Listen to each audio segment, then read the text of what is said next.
what kind of grappling techniques are allowed in basic sparring. So this is the first physical training that we do. So we start off by practicing pushing each other. So Herring, give Randall a good push. Randall, push him back.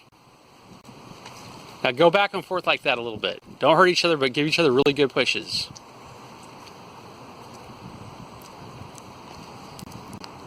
So this is the first thing you want to practice. It's kind of fun. You get practice not falling down. It's a good balance exercise. Getting a little attitude, that's good. Okay, now stop. Now the next thing you're going to do is you're going to take turns pulling each other and swinging each other around. And notice they're giving each other a little bit of resistance, not a lot, but a little bit. So Randall, grab him and give him a good swing.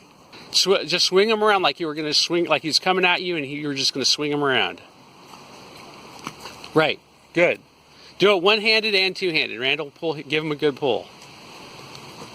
Yeah. Now you too. Aaron, you give him a good. Okay, good. Now, make sure you practice both of those skills. Now, the next skill, besides pushing and pulling, that we're going to work on, is using pulls as a counter to a push. So, Randall, give Heron a good push, and Heron, you pull Randall. Now go back and forth like that. Now really get in there and push the guy. And really get in there and pull the guy.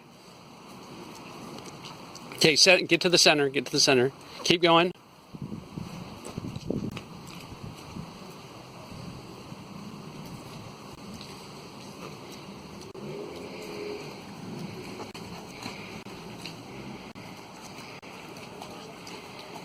Okay, so you want to practice that skill for a little while. The next skill we work on is using a push as a counter to a pull. So, Heron, you pull Randall, and Randall, you push Heron when he tries to pull you.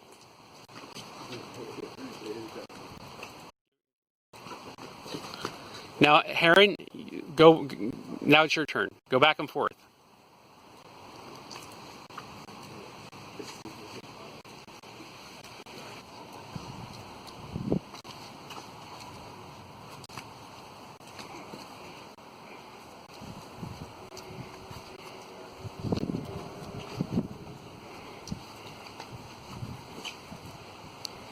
Okay, good. So you want to give some time to this. Let's look at the feet real quick. So Heron, you push Randall. You see how Randall's feet are set like that when Heron tries to push him. That is your good, that's how you have good footwork. That's how you know your feet are set in a stable stance, is because you can offer some good resistance to someone pushing or pulling you. The next thing we're going to do is we're going to do footwork. So guys, do circular sidestepping in the circle.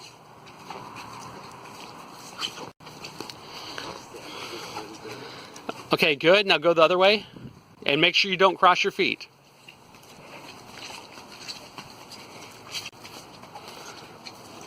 Now go the other way.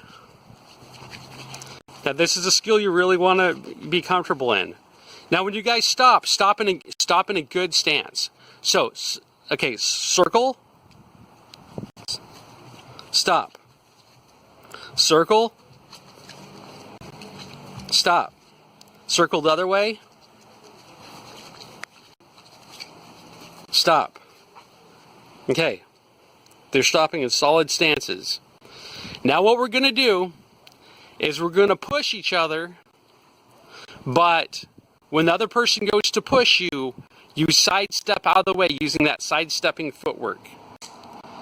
And you're going to go back and forth. So Randall, you start. Oh, Heron, go ahead and start by pushing Randall. Now Randall's going to wait kind of till last second, and then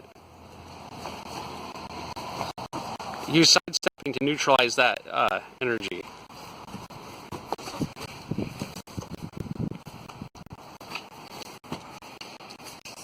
Okay, Randall, you push him. So you see how Heron is a sidesteps to neutralize that energy.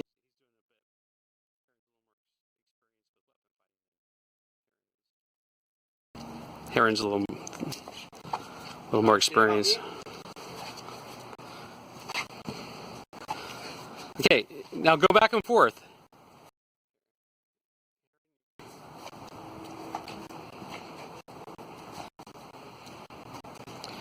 This is a really core skill for evasive footwork.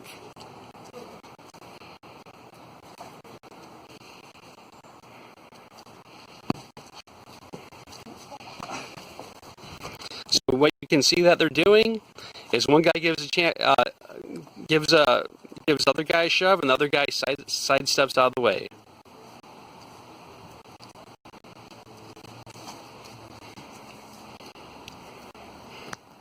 Okay, stop.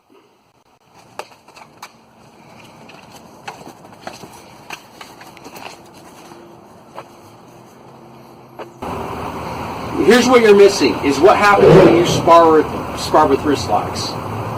So, I was just showing Randall, you got 3 basic wrist locks. One is you grab the wrist like this and put the finger straight at the person. The other is you grab the hand like this and turn the fingers on that side of the person. And the other one is you grab the wrist and turn it upside down. So believe it or not, Randall here is a better grappler than I am. What we're going to do is we are going to try to do wrist locks on each other. All we're going to do is wrist lock and try to put each other on the ground. Ready? Go.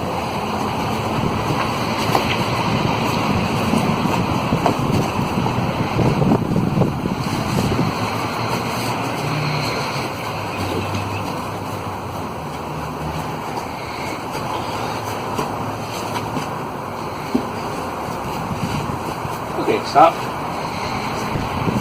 Now what we're going to do is we're going to do some Tai Chi push hands with Randall Rose. And we're going to try to put each other on the ground with the Tai Chi push hands. Ready? Go.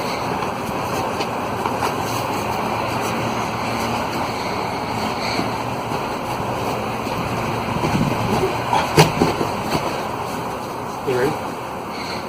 Okay, now we're going to do Tai Chi push hands. We're going to do Tai Chi push hands with wrist locks, trying to put each other on the ground. Ready? Go.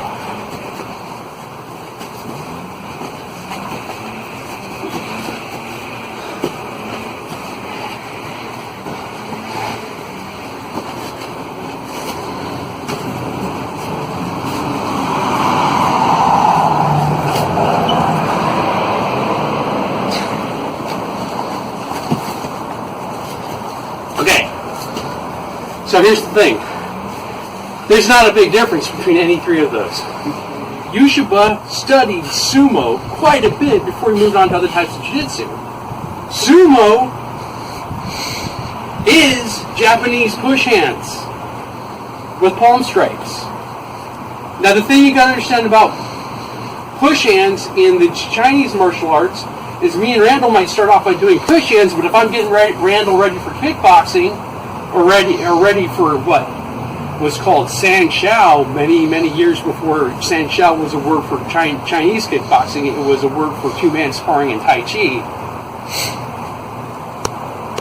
If we're getting ready for 2-man sparring, we start throwing in moves in addition to this. We start throwing in strikes. And typically 1 strike at a time. The first strike that usually goes in is actually an elbow strike. But one of the next ones on your list would absolutely be the first headshot you're going to introduce into push hand sparring, getting someone ready for full contact lead Thai fighting using Tai Chi technique. The first thing you're going to use, so go ahead and throw a punch to my body, is going to be the palm strike to the face. The brush, the very basic, you learn on day 1 Tai Chi move, brush knee, is the most obvious palm strike to the face that you would see. And so, yes, Tai Chi and Sumo are very closely related, at least in function.